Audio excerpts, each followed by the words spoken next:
As it relates to the Louisville Cardinals, one thing is for certain and one thing only. Change needs to happen.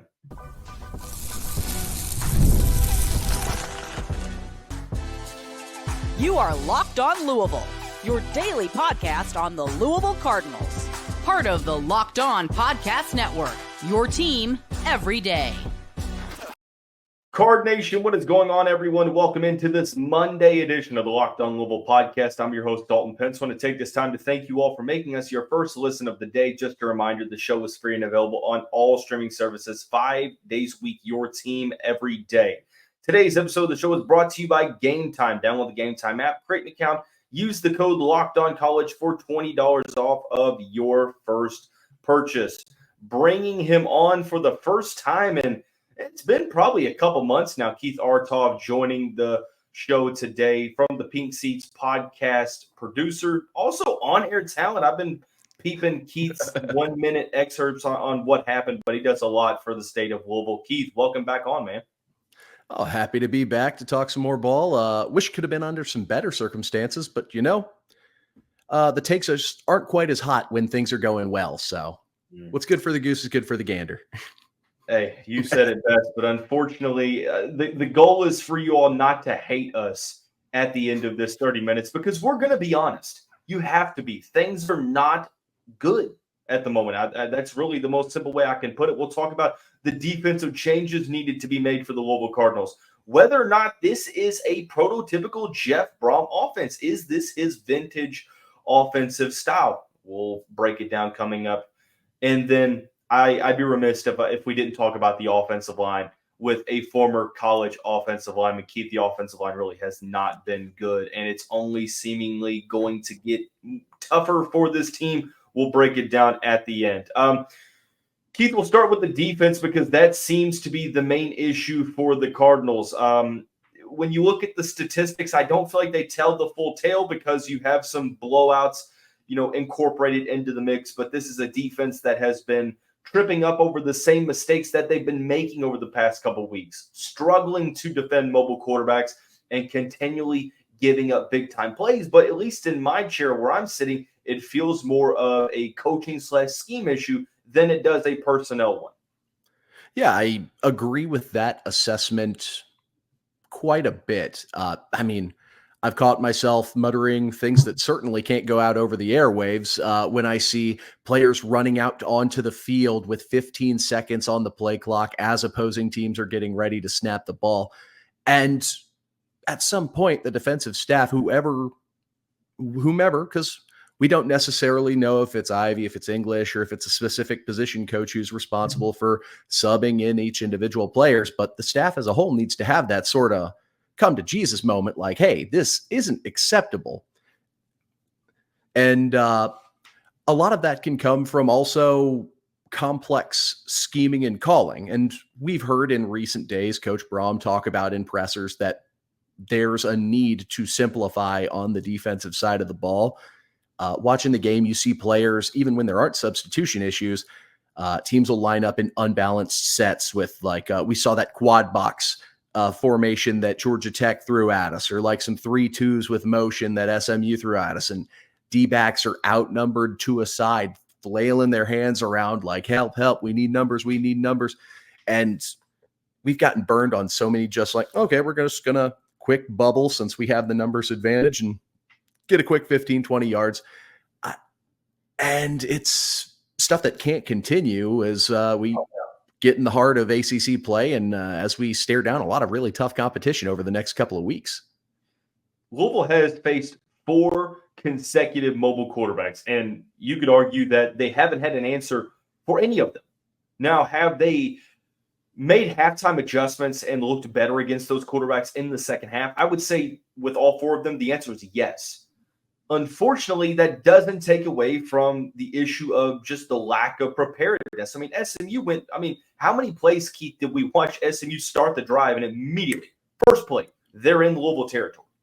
It was a fun little stat we threw out on the podcast of 3 first play of the drives, and then I believe 4 total first downs in the game where Louisville gave up plays of 30 yards or more.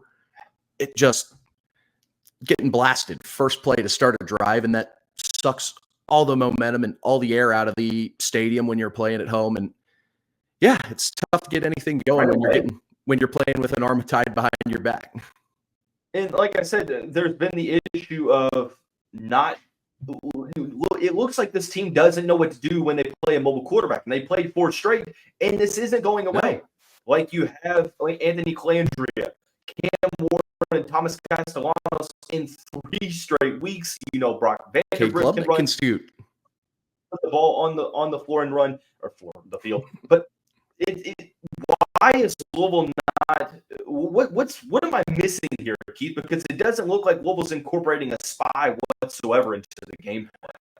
So it seems to me, especially since Quincy Riley's been out, that we've been trying to incorporate a lot of different zone looks into the defense. We haven't been running a lot of zero or man coverage.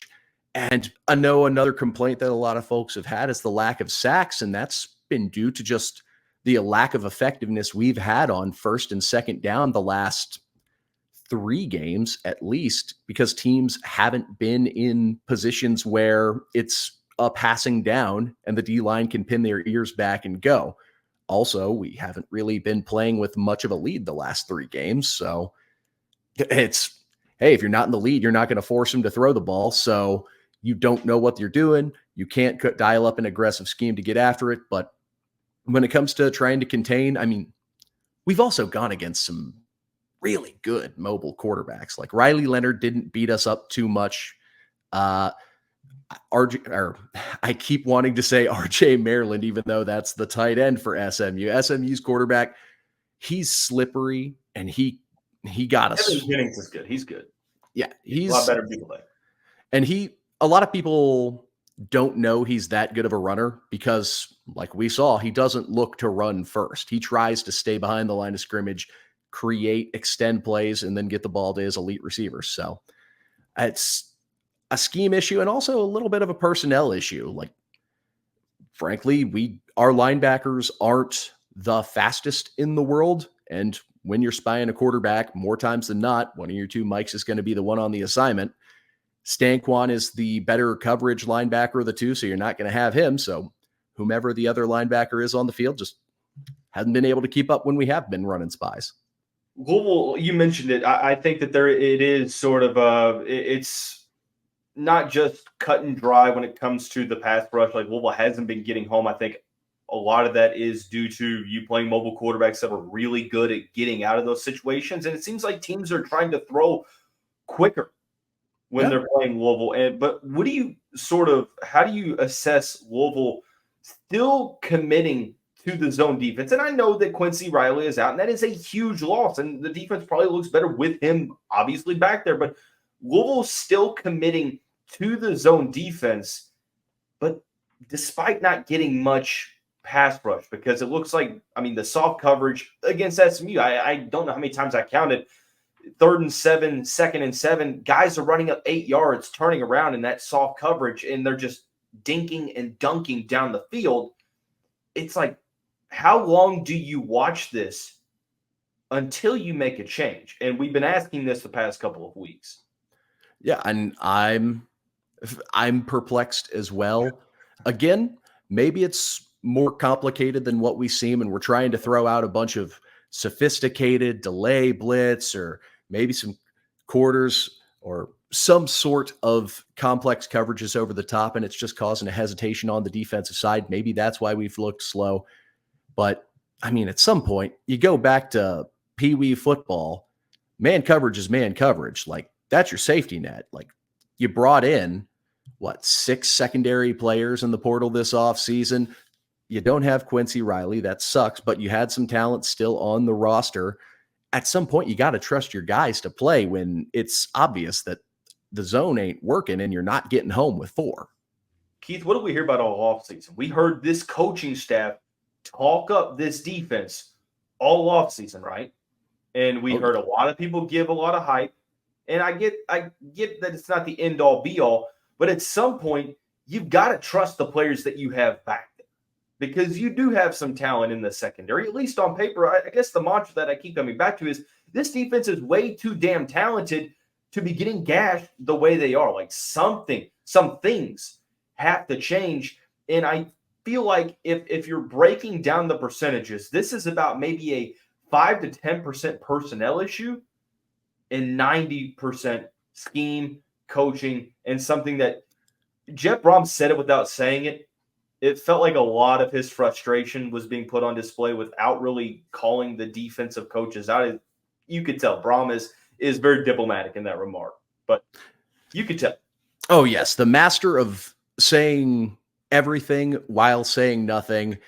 He finally let the guys slip a little bit, and you could tell he didn't say it out loud, but he's not happy with how things are going on the defensive side of the ball. So, and frankly, I can't blame him. Like, we go back to the Georgia Tech game. I thought that was just Haynes King having a great performance. Mm-hmm. After which Notre Dame was a weird game, so I don't necessarily want to file that one in there. But after seeing what Tech and SMU have done to us over the span of 2 out of the last 3 weeks, it's concerning. And it seems like they're targeting a particular position group. I believe it was Keith Wynn, is at least who I saw this come out with the statistics today, that Louisville has one of the lowest rates in the country of pass targets targeting secondary players. So teams are just attacking our linebackers. So I don't know if we don't trust the secondary enough to tackle I threw out as an option. Now, granted, I was emotional while doing so. Like, screw it, run a base dime defense. Like, yeah, we might not have a D-back that can tackle on the field, but at least we have a body in the way. So it's a frustrating situation, and I'm curious to see what the staff tries to do to resolve the ongoing issue. I'm giving Jeff the benefit of the doubt because he has shown me no reason not to. I'm going to give him the benefit of the doubt because you can tell that the frustration is there. And that's one part of the equation, but obviously you have to make the changes. So, don't listen to this episode, y'all, and say, oh, Dalton and Keith have given up on Jeff Brohm. That's not the take here, but that's how the microwave society works, right? Just because you criticize fully out on someone. But that's not the truth. The truth of the matter is there's a lot of talent on this defense, and now it's up to the coaching staff with a critical matchup against Virginia to be able to kind of change things around against an offense, maybe without some of the players that were there last year, still an offense that gave you some fits last season. But let's switch over to the Cardinals offense. A lot of people have sort of brought up this narrative that the offense we are seeing in the first 2 years of his tenure here are not the offensives that Jeff Brohm had when he was at Purdue and Western Kentucky. And we'll sort of break that down coming up on the next segment of Locked On Louisville. Today's episode of the show is brought to you by LinkedIn Jobs. When you're hiring for your small business, you want to find quality professionals that are right for the role. That's why you have to check out LinkedIn Jobs. It has all the tools to help find the right professionals for your team faster and for free. It's not just another job board. LinkedIn helps you hire professionals you can't find anywhere else, even those who aren't actively searching for a new job, but might just be open to the perfect role. I literally just found the new job that I started last month on LinkedIn. Found the post, applied for it, and literally within 24 hours, I had an interview. And it was so seamless, and it makes sense as to why 86% of small businesses get a qualified candidate within 24 hours. Hire professionals like a professional on LinkedIn. Post your job for free at linkedin.com/lockedoncollege. That's linkedin.com/lockedoncollege to post your job for free. Terms and conditions apply. Continuing on this Monday edition of Locked On Louisville with From the Pink Seats podcast producer, I want to just say State of Louisville talent, because that's what Keith is. A really, really solid person when it comes to analysis and just a guy with the vibes, man. Diego Pavia, truther. He's just calling things before they happen. Keith, this narrative that's gotten louder and louder and louder over the past couple of weeks, and that is that Jeff Brohm's offense that he's running at Louisville isn't what fans thought it was going to be. It's not the offense that he ran at Western and Purdue. When you hear that statement, what's your reaction to it? So, and I might be burying the lead a little bit here because I think I know the direction you want to take this. And I think a lot of people, when you initially hear that, it's like, yeah, Jeff Brohm, air raid, quarterbacks, throw it all over the yard. So when you mentioned this was going to be a topic, I did a little bit of digging, and I believe you did so as well. So I will defer to your show. I will let you lead us down the road that I think we are going to carry on together. Keith, what a guy. Just the guy with the vibes, man. Just two dudes talking a lot of pain. Talking through a lot of pain. Monday night therapy sessions, as we call them. I'm going to go with a little short monologue. This offense is ranked 15th in the country in total offense. They're averaging 473 yards a game. It's not a bad offense. You've got a lot of talent. This is the most talent that Jeff Brohm has had on an offense overall. Tyler Shough is throwing the football. One misconception that people had when Jeff Brohm came to Louisville is that he ran an air raid offense. But when you really broke down the distribution between run and pass, it was a lot closer than what people thought. It's a pro offense. That's what it is. So Jeff Brohm trying to establish the run, it's what he's always done. He's used the run and play action passing to really carve defenses up. There's two things that are preventing this offense from being a vintage Jeff Brohm offense. No, it's not throwing the ball more.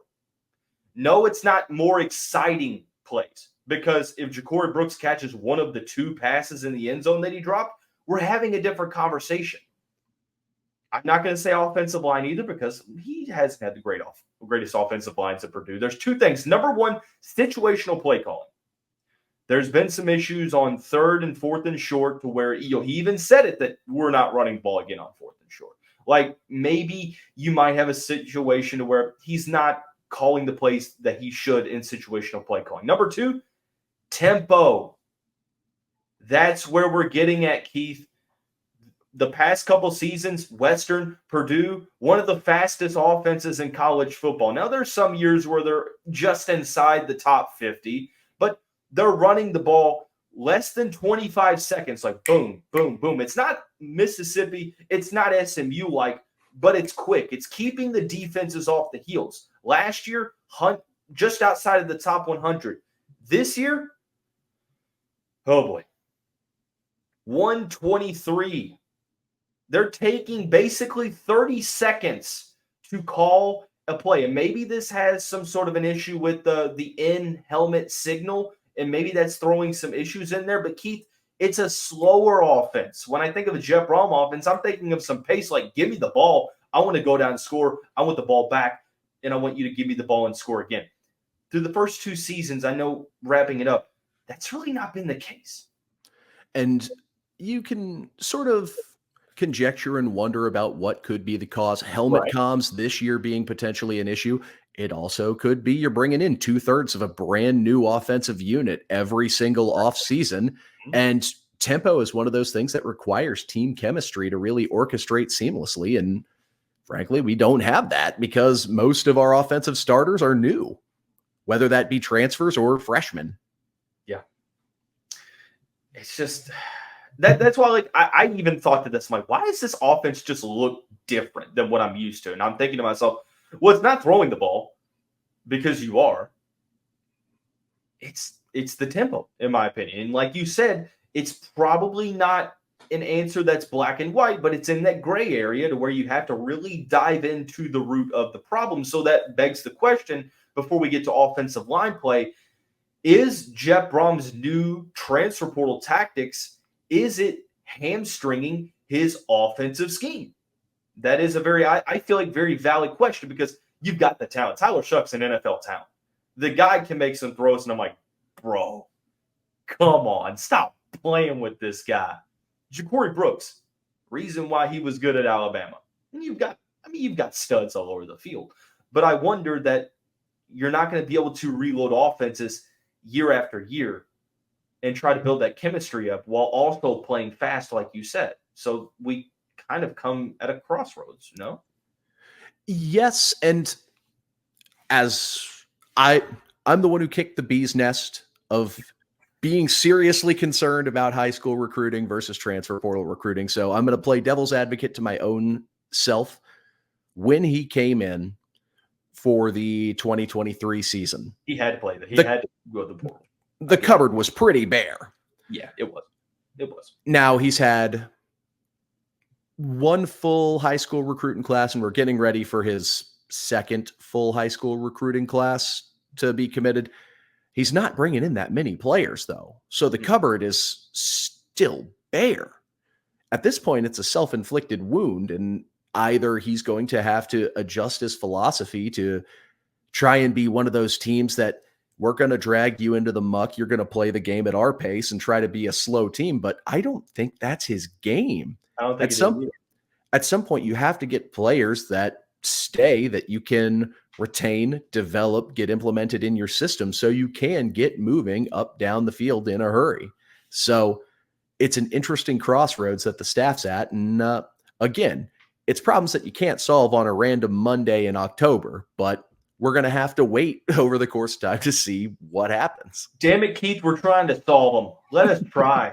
But I do wonder if you're seeing some like Isaac Brown, like you're seeing Louisville like try to go back to their traditional roots of recruiting like the guys from Florida, Georgia that are a little underrated, like JoJo Stone and now Jordan Allen. Like you can go on and on about this, but it's just I think that what we're trying to get at here is that it's not like he's calling offense differently. Like he's calling it like Jeff Brohm's always called it. It's just really the pace of the matter, and that's kind of affecting things. And I think that is affecting the perception of the difference because it's really not all that different. We're seeing it in offense. He didn't really have a lot of great offensive lines at Purdue, and I hate to say it this year, but he's going to have to work some Jeff Brohm magic because things look rather bleak at the moment for this group. And we'll let the former college offensive lineman have the floor when we get back to discuss how Louisville has to combat some of the downright ugly offensive line play that they've had. We'll do that coming up after we talk to you about our friends over at Game Time. Today's episode of the show is brought to you by Game Time. Game Time is the official ticket marketplace of the Locked On Podcast Network. For all your sports, music, theater, and comedy events, you need to utilize Game Time. Because let me tell you, once I downloaded the app, Vince Carter, it's over. Because at this point, I have the panoramic views from any seat that you look at. You have the all-in pricing feature that you can toggle on to eliminate those surprise fees at checkout. You have some of the best ticketing insurance coverage in the game. And you have the Game Time lowest price guarantee. So what that means is if you find a ticket in the same section or row for less, Game Time will credit you 110% of the difference. Terms apply. Again, create an account. Use the code LOCKEDONCOLLEGE for $20 off your purchase. Download the Game Time app today. What time is it, Keith? Well, it's game time. And into the final segment of this Monday edition of the show. We're smiling, and I wish that there was a lot to smile about. And this isn't all doom and gloom. Like, I don't think that Louisville's going to lose every single game for the remainder of the season, but let's call it how it is. Changes need to happen if this ship wants to go in the right direction. Keith, offensive line play was a concern coming into the season. I remember you and I broke things down. We previewed this whole group. Monroe Mills goes out at left tackle on Saturday. Jeff Brohm says, look, he's going to be back, we think, but he's going to miss some time. And for a team that is really struggling at tackle play to the tune of their top two lowest graded PFF players on offense were the right tackles, and also the issues with the interior at times, like offensive line play when you have Miami, Clemson, and Kentucky coming up, it worries me a little bit, man. I mean, you're 100% right. And don't let some people skate. The third and fourth lowest PFF grades in the last game were the left tackles. So your four lowest offensive graded players were your offensive tackles. And that is not a recipe for success. And we reviewed and we talked about it this offseason. And when reviewing and evaluating the guys that we brought in, I tried to peek them out and I tried to watch them against the highest level of competition they had played against. So for guys like Monroe Mills, that's games against guys like Texas. And yeah, there were plays in those games that concerned me. There weren't a ton. Certainly wasn't as bad. Like certainly was not as bad as we saw against SMU. But I thought, okay, maybe that's just because elite level competition. You're only going to play that 2, maybe 3 times a year at Louisville, depending on how the schedule shakes out. Shouldn't be too much of a worry. So going back and watching some of the game footage, and on my podcast, I'm not going to use your platform to plug it because please do, man. Well, okay, then on the most recent episode of From the Pink Seats podcast, myself and Vince Lococo, former University of Louisville fullback, man. Yes, sir. We reviewed a lot of the game tape, and multiple times offensive line play came up, and it's just a combination of bad footwork. What I'm hoping is poor communication as opposed to just making the complete wrong decision unprompted. And a lot of it is coming from the tackle position. And I do want to put a caveat on this, that the offensive line as a whole usually gets criticized. No one's ever criticizing one position. One offensive lineman who's done a pretty solid job this year, Austin Collins, who has had some tall tasks, has consistently been one of the better graded players on Louisville offensively, was one of the highest Louisville offensive graded players in the SMU game as well. So it's not bad across the whole O-line, but that tackle spot is, we're going to have to get creative with it. Going to have to see a lot of like quick passes to try and relieve some of the pass pressure, maybe incorporate some draws into the offense so they can just run some guys upfield. I think implementing more of a stretch running scheme as opposed to just trying to beat teams up going between the tackles could also help. But yeah, Brohm's offensive mastermind is going to be tested.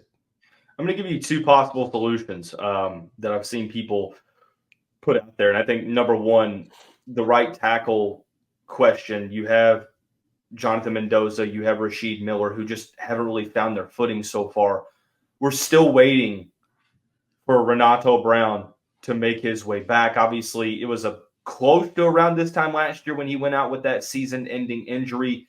A lot of that can be mental, but it would be obviously beneficial if he's able to get back in the swing of things sooner rather than later, because he's an instant upgrade at that right tackle spot when he comes back 100%.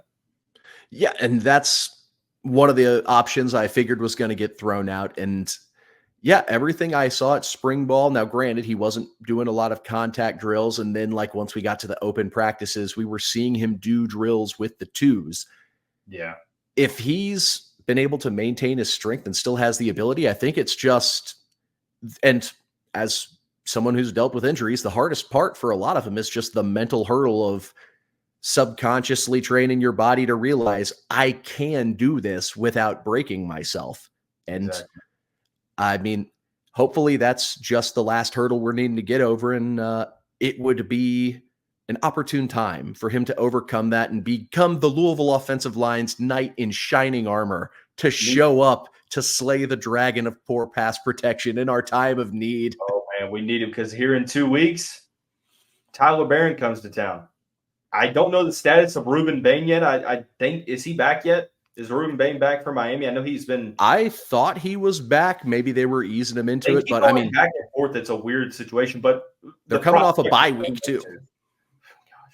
The second possible solution is playing a guy where he's been played before.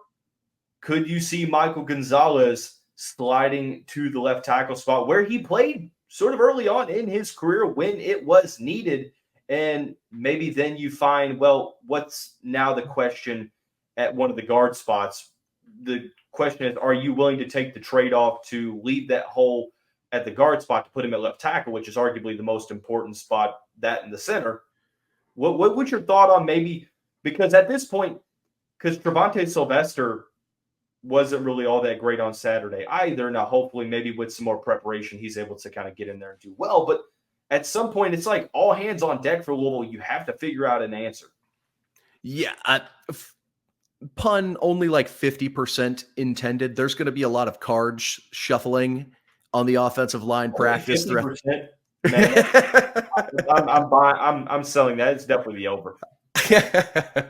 So I think there's going to be a lot of movement around this week in practice just to try and figure out what guys can do to get comfortable. And one of the solutions that could be in place is moving Gonzalez over. I know Jonathan Mendoza actually did some time at guard his last year at Yale. So that could be an option where you sort of plug one piece at guard, flip one piece over to tackle. Maybe Renato Brown is more comfortable at guard than he is tackle. So you slide Gonzalez over, plug Brown in at left side guard, or maybe you put him back to right side guard where he's more comfortable and try to move Collins around.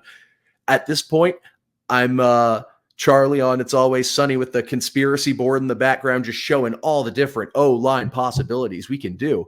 And it's on the staff to try and figure out the best one to give this team a chance to succeed.